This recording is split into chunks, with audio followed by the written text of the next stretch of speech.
The floor to the distinguished representative of Portugal.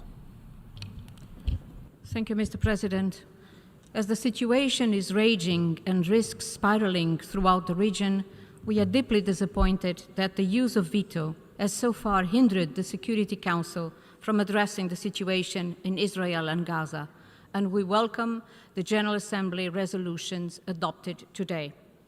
Once again, Portugal would like to reiterate its unequivocal condemnation of the terrorist attacks by Hamas, reaffirm its solidarity with Israel and the recognition of Israel's right of self-defense.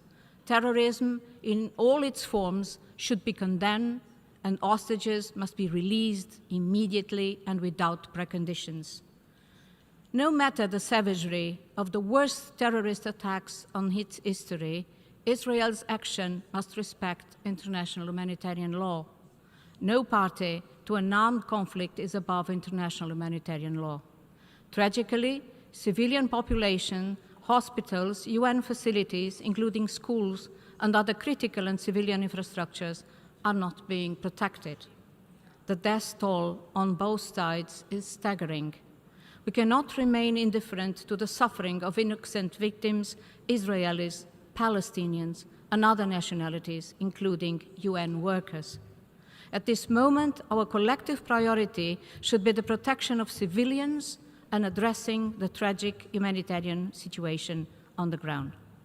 Portugal fully supports the Secretary-General call for a humanitarian ceasefire and commend his tireless advocacy for humanitarian corridors so that aid can reach the population of Gaza. We commend the UN work on the ground and pay our respect to those who died in the service of UNRWA. Mr. President, we also consider it is crucial to avoid the spread of the conflict to the West Bank and beyond by accident or calculated action.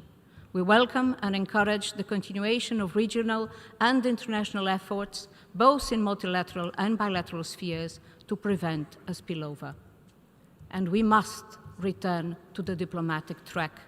To break the cycle of violence and extremism, we must transform this moment in crisis into a moment of peace in the future, both for Israelis and Palestinians, and do our utmost to preventing that anger and confrontation prevails. It is our collective responsibility to address the structural drivers of this conflict.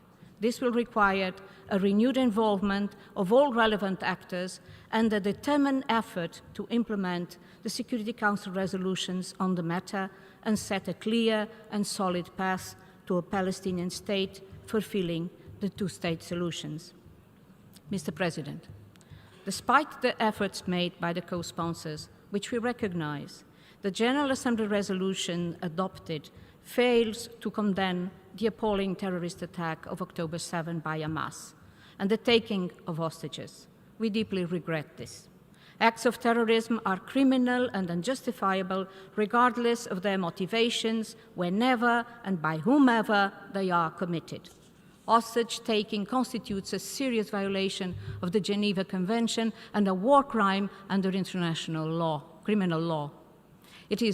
This is the reason why we voted in favor of the Canadian amendment and regret that it was not approved. Mr. President, in the aftermath of Hamas' horrific attack, we shared the grief of Israeli families and we declared our solidarity with Israeli people. The same humanity and belief in the inherent value of every human life takes us also to support the Palestinian people, acknowledging their suffering and the catastrophic reality in Gaza. This human tragedy unfolding before our eyes must be stopped now. No matter what, a humanitarian truce must be established immediately, and all parts must comply by their obligations under international law, including international humanitarian law and human rights law. This is the reason why Portugal voted in favor of the resolution, because our common humanity must prevail. I thank you.